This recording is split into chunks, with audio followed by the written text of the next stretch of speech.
হ্যাঁ, কোভিডের সেটব্যাকটা প্রত্যেকটা দেশের হয়েছে। Covid has been a huge setback to every economy, European economy, American economy, Chinese economy. সেখানে কাজে ইন্ডিয়া ইজ নো এক্সেপশন। সবাই ঘুরে দাঁড়ানোর চেষ্টা করছে। যদি বেঙ্গল বাঙালিরা মনে করে যে এই politics is not right, they can always vote and vote the government out. এরকম তো কোনো ইয়ে নেই যে গত 10 বছর ধরে ইলেকশন হয়নি, সব হচ্ছে, একটা পলিটিক্যাল পার্টি জিতছে। নর্মাল অ্যাভারেজ লোক যদি সেটাকে রিভোল্ট না করে, পলিটিশিয়ানরা আরো বেশি করবে।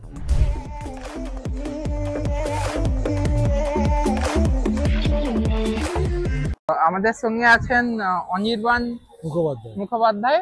আমাদের সঙ্গে আমি মুখোপাধ্যায় বলবো, অনির্বাণ স্যার আছেন আমার থেকে অনেক সিনিয়র, আর আমিও পয়েন্টার, উনিও পয়েন্টার। তো পয়েন্টার্স বিজনেস ফোরাম আমরা কভার করতে এসেছি। দিন বাংলা যা দেখছেন তারা প্লিজ লাইক, শেয়ার, সাবস্ক্রাইব করবেন। আমাদের মোটো ডেমোক্রেটাইজ ইউর নেশন টুডে, আর আমাদের ট্যাগলাইন অ্যাওয়েকেন ওয়ান হিউম্যান এট এ টাইম। তো স্যারকে প্রথম কোশ্চেন যে স্যার, আপনি এটা শুরু করেছেন কোভিডের প্রেক্ষাপটে এই ফোরামটা। তো কোভিডের কারণে ইন্ডিয়ার বিজনেস সেক্টর অনেকটা পিছিয়ে গেছে, আর এমএসএমই সেক্টর স্পেসিফিক্যালি পিছিয়ে গেছে। এইটা কি রিভাইভ হয়েছে, আর এটা কি রিভাইভ হতে পারবে, আর পয়েন্টারের কি ভূমিকা এই রিভাইভালের পেছনে? হ্যাঁ, কোভিডের সেটব্যাকটা প্রত্যেকটা দেশের হয়েছে, শুধু ইন্ডিয়া না। যে কোনো, আমি আসলে ইন্ডিয়ায় থাকি না, আমি ইউকেতে থাকি। তো Covid has been a huge setback to every economy, European economy, American economy, Chinese economy. সেখানে কাজে ইন্ডিয়া ইজ নো এক্সেপশন। সবাই ঘুরে দাঁড়ানোর চেষ্টা করছে। কেউ কেউ হয়তো একটু বেশি সাকসেসফুল হয়েছে, কেউ কম, কিন্তু ইন্ডিয়া অনেকটা রিভাইভ করছে, অন্তত দেখতে পাচ্ছি। ইন্ডিয়া অ্যাজ আ হোল, বেঙ্গলের স্টোরিটা একটু অন্যরকম হতে পারে, কিন্তু আশা ছাড়লে চলবে না। অনেক প্রবলেম, অনেকে অনেক কিছু বলে, আমরাও মনে করি যে হ্যাঁ, প্রবলেম তো সব জায়গাতেই থাকবে, কিন্তু সেটাই হচ্ছে পয়েন্টার্স বিজনেস ফোরাম। যখন আমরা কোভিড হলো, তখন দেখলাম যে আমরা চুপচাপ বাড়িতে বসে না থেকে নিজেদের মধ্যে যখন ফোন করা শুরু হলো, ইন্টার কানেক্টিভিটি, এইটা নিয়ে আমরা একটা কমিউনিটি, কারণ সাউথ পয়েন্টের একটা যে কমিউনিটি, এটা গ্লোবাল কমিউনিটি, তো সেটাকে নিয়ে আমরা কিছু করতে পারি কিনা। তো সেই করে আমাদের এই পয়েন্টার্স বিজনেস ফোরামের জার্নিটা শুরু হয়েছিল, এবং আস্তে আস্তে এটা 4 বছর 5 বছর, এগুলো একটু শুরুর দিকে তো নানা রকম ইয়ে থাকে, যে অ্যাপ্রিহেনশন থাকে। তো এখন লোকে দেখছে যে এর থেকে বেনিফিট হচ্ছে, so people are coming up. Do you see ground reality of things changing? খুব ডিফিকাল্ট বলা। কিছু কিছু সেক্টরে ডেফিনেটলি চেঞ্জ হচ্ছে, লোকে টেক স্যাভি হচ্ছে, এটা এখন পরিষ্কার বোঝা যাচ্ছে। আজকে একটা ভাবাই যেত না, ফুচকা খেলে আমরা অনলাইন পেমেন্ট করছি, এগুলো টেকনোলজি। তো টেকনোলজি, আজকাল হোয়াটসঅ্যাপ আমরা দেদার ইউজ করছি, বিদেশে কল করাটা ইজি হয়ে গেছে, এবং এই জন্যই আমরা এত গ্লোবালাইজেশন বলছি। কারণ একটা বড় এলিমেন্ট এখানে আসতে পারে এক্সপোর্টস, যেটা হয়তো ইন্ডিয়াতে মার্কেট নেই, কিন্তু বিদেশে মার্কেট আছে।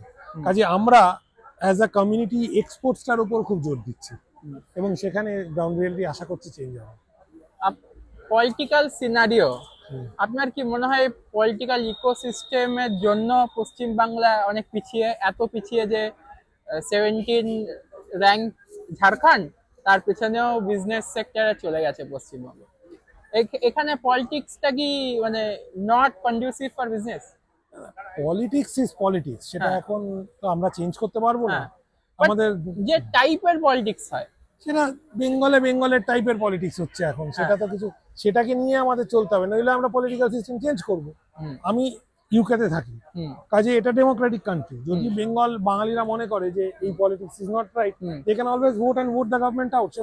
এরকম তো কোনো ইয়ে নেই যে গত 10 বছর ধরে ইলেকশন হয়নি, সব হচ্ছে, একটা পলিটিক্যাল পার্টি জিতছে। কাজে আমি সেখানে কোনো, যতই যাই বলি না কেন, তার আগে 30 বছর 34 বছর একটা গভর্নমেন্ট ছিল। এই দুটো সরকারকেই ক্রিটিসাইজ করে বাইরের লোকে, যে তৃণমূল এবং, তো তার মানে কি পশ্চিমবঙ্গ বরবাদ করে দিয়েছে, দুখানা জেনারেশনকে ক্রিটিসাইজ করছে। তা আমরা তাহলে ওরকম, এরা তো মার্চ থেকে আসেনি, আমাদের মধ্যে থেকেই তো লোকজন হচ্ছে, আমরা কেন পারছি না করতে?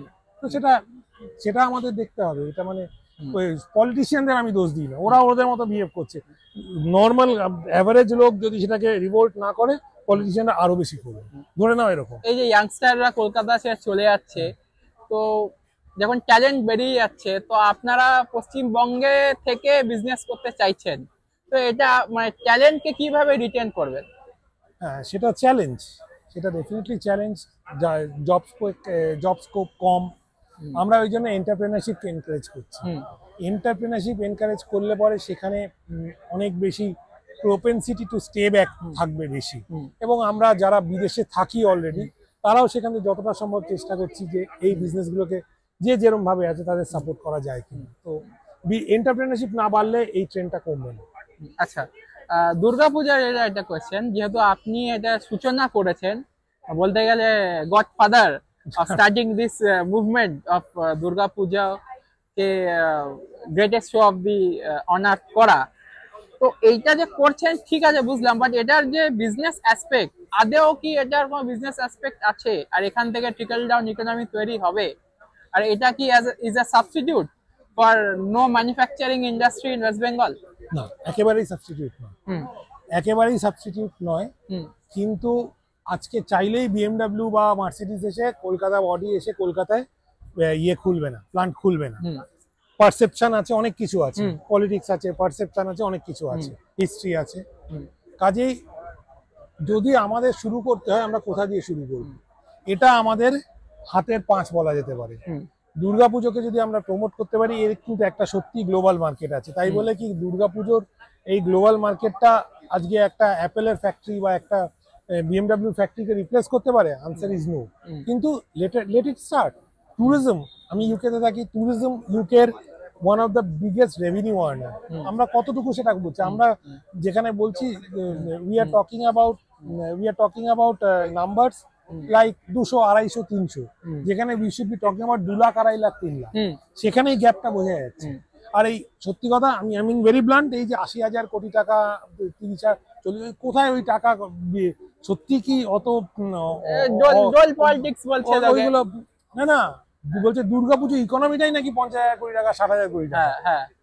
কোথায় সেই কোটি টাকাটা ইনভেস্ট হচ্ছে, কোথায় কি এগুলো? আমি ওর মধ্যে যাচ্ছি না, কিন্তু আমি এটা বুঝতে পারছি যে it can go up to that level definitely. Okay, so আপনি একটা সেলফ সাস্টেইনিং মডেল তৈরি করতে চাইছেন। কারণ এই যে কথা হলো যে স্পন্সরশিপ বা কর্পোরেট সাপোর্ট ছাড়া এটা এগোবে না। তো পিবিএফ কি ইমপ্যাক্ট করছে যাতে আমরা এগোতে পারি, ব্যবসা রিভাইভ হতে পারে পশ্চিমবঙ্গে? সব থেকে বড় হচ্ছে এটা তো ফোরাম, একটা বিজনেস ফোরাম, কানেক্টিভিটি। পিবিএফ এ আমরা সবাই এই কানেক্টিভিটির উপর খুব জোর দিচ্ছি। আমি ইউকে এন্ডে যতটা সম্ভব, আমরা এই যে ইভেন একটা এই পিবিএফ এ অ্যাকচুয়ালি প্রচুর সাউথ পয়েন্টের স্টুডেন্ট মিলেই আমরা ওই যে একটা গ্লোবাল কানেক্ট গ্রুপ বলে বাঙালিদের তৈরি করেছি, 50টা দেশের দুর্গাপুজোকে এক জায়গায় করেছি। ওতে কিন্তু অনেক সাউথ পয়েন্টার আছে, তো সেইটা করে আমরা এগোচ্ছি আর কি। ওকে, আর আপনার কি মনে হয় পশ্চিমবঙ্গকে আবার রিভাইভ করা, তার ইকোনমি যেমন ছিল স্বাধীনতার আগে, টপ 5, টপ 10 এ কি পশ্চিমবঙ্গ যেতে পারবে? হবে না, বলতে খুব ভালো লাগে। একটা টাইম ফ্রেম দিয়ে দেন। কি টাইম ফ্রেম দেবো? ততদিনে আগে ছিল বিহার থেকে ঝাড়খণ্ড হলো, তো পশ্চিমবাংলা কিরকম শেপ থাকবে আজ থেকে 30 বছর পর? আপনি বেসিক্যালি বলছেন যে বেঙ্গল প্রেসিডেন্সি, এই মানচিত্রটা যতক্ষণ ছিল ততক্ষণ একটা আমাদের পাওয়ার হাউস আমরা ছিলাম, কিন্তু এখন যেহেতু র ম্যাটেরিয়াল এখন বাংলাদেশে চলে যাচ্ছে, বিহারে চলে যাচ্ছে, উড়িষ্যা, ঝাড়খণ্ড, র ম্যাটেরিয়াল আর আমরা পাচ্ছি না সেভাবে, লেবারটাও আমরা সেভাবে পাচ্ছি না, এই কারণে আমরা পিছিয়ে আছি। ইজি না, তাছাড়া নেচার অফ দ্য ইন্ডাস্ট্রিও বদলে যাচ্ছে। আজকাল আমরা ডেটা ইন্ডাস্ট্রি, সফটওয়্যার, এইগুলো আজকাল এসে গেছে না, সবসময় আইটি ইন্ডাস্ট্রি, সেই সবগুলো দেখা যাক। আমি এখনই ওই টপ 5 এর মধ্যে, ওইসবের মধ্যে ঢুকছি না। আগে তো আমরা এইটাকে নিজেদের ছোট, আমি অতটাও ভবিষ্যৎ দেখছি না। আগে এইটুকু সাকসেস করি, তারপর 2টো সাকসেস দিলে আরো 6টা সাকসেস আসবে, তারপরে ওটা ভাববো। ওটা এখনো ভাবার সময় নেই। ধন্যবাদ স্যার। তো আপনারা দেখছেন Din Bangla, please like, share and subscribe. আমাদের ডিন ট্যাপে আপনি যেতে পারেন, ওখানে ফ্রি অফ কস্ট ডেটা পাবেন, যা ফেসবুক, টুইটারে আপনি পাবেন না। ওখান থেকে ডেটা পেতে গেলে আপনাকে পেমেন্ট করতে হবে। আমাদের সাবস্ক্রাইব করবেন, লাইক করবেন, শেয়ার করবেন, আমাদের ডিন ট্যাব ডাউনলোড করবেন। ডিন এর full form democratize your nation today, আমাদের tagline, awaken one human at a time. Thanks for watching.